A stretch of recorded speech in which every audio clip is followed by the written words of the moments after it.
നിമിഷപ്രിയയുടെ മോചന ശ്രമത്തിനായി 6-അംഗ നയതന്ത്ര സംഘത്തെ കേന്ദ്ര സർക്കാർ നിയോഗിക്കണമെന്ന് save Nimishapriya international action council. Supreme കോടതിയിൽ ആക്ഷൻ കൗൺസിൽ ആവശ്യം അറിയിക്കും. 2 പേർ ആക്ഷൻ കൗൺസിൽ പ്രതിനിധികളും 2 പേർ കാന്തപുരം അബൂബക്കർ മുസ്ലിയാറിന്റെ പ്രതിനിധികളും 2 പേർ കേന്ദ്ര സർക്കാർ നിർദ്ദേശിക്കുന്ന ഉദ്യോഗസ്ഥരും എന്ന രീതിയിലുള്ള സംഘത്തെ നിയോഗിക്കുവാനാണ് കൗൺസിൽ ആവശ്യപ്പെടുക.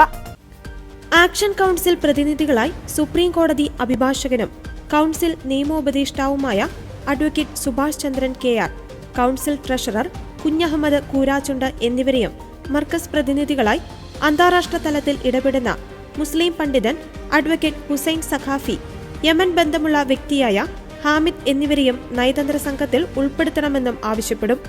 കൊല്ലപ്പെട്ട തലാലിന്റെ കുടുംബത്തെ കണ്ട് മാപ്പപേക്ഷിക്കുന്നതിനും ദയാധന ചർച്ചകൾ നടത്തുന്നതിനുമാണ് സംഘത്തെ നിയോഗിക്കുവാൻ ആവശ്യപ്പെടുന്നത്. ആക്ഷൻ കൗൺസിൽ നൽകിയ കേസ് സുപ്രീം കോടതി പരിഗണിക്കവെയായിരിക്കും ആവശ്യം അറിയിക്കുക. ജസ്റ്റിസ് വിക്രംനാഥാണ് കേസ് പരിഗണിക്കുക. Attorney general R. Venkataramani case കോടതി മുൻപാകെ ഉന്നയിക്കുമെന്ന് കഴിഞ്ഞ ദിവസം അദ്ദേഹത്തിന്റെ ഓഫീസ് വ്യക്തമാക്കിയിരുന്നു.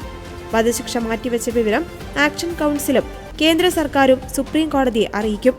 അതേസമയം നിമിഷപ്രിയയുടെ വധശിക്ഷയുമായി ബന്ധപ്പെട്ട് കുടുംബവുമായി ചർച്ചകൾ നടക്കുന്നുവെന്ന വാർത്തകൾ തള്ളി തലാലിന്റെ സഹോദരൻ ഫത്താഫ് അബ്ദുൾ മഹ്ദി രംഗത്തെത്തിയിരുന്നു.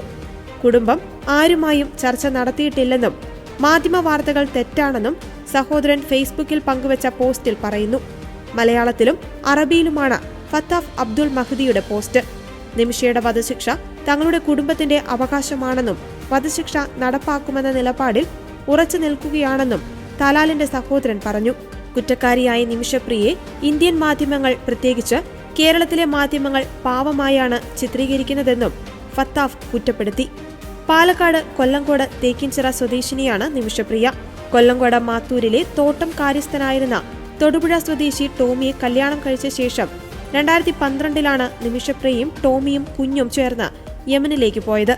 നാട്ടിൽ നഴ്സായിരുന്ന നിമിഷപ്രിയ അവിടെയും അതേ ജോലി തന്നെ ചെയ്തു പോന്നു. ടോമി ഒരു സ്വകാര്യ കമ്പനിയിലും ജോലി നേടി. അതിനിടയിലാണ് ഇവർ തലാൽ അബ്ദുൾ മഹ്ദി എന്ന യമൻ പൗരനെ പരിചയപ്പെടുന്നതും കച്ചവട പങ്കാളിത്തത്തിൽ ഒരു ക്ലിനിക്ക് തുടങ്ങുവാൻ തീരുമാനിക്കുന്നതും. യമനിൽ ആ നാട്ടിലെ തന്നെ ഒരാളുടെ സഹായമില്ലാതെ ക്ലിനിക്ക് തുടങ്ങുവാൻ നിർവാഹമില്ലാത്തതിനാലാണ് തലാലിന്റെ സഹായം തേടിയത്. ക്ലിനിക്ക് തുടങ്ങിയതിനു ശേഷം നിമിഷപ്രിയ തന്റെ ഭാര്യയാണെന്ന് തലാൽ എല്ലാവരെയും വിശ്വസിപ്പിച്ചു.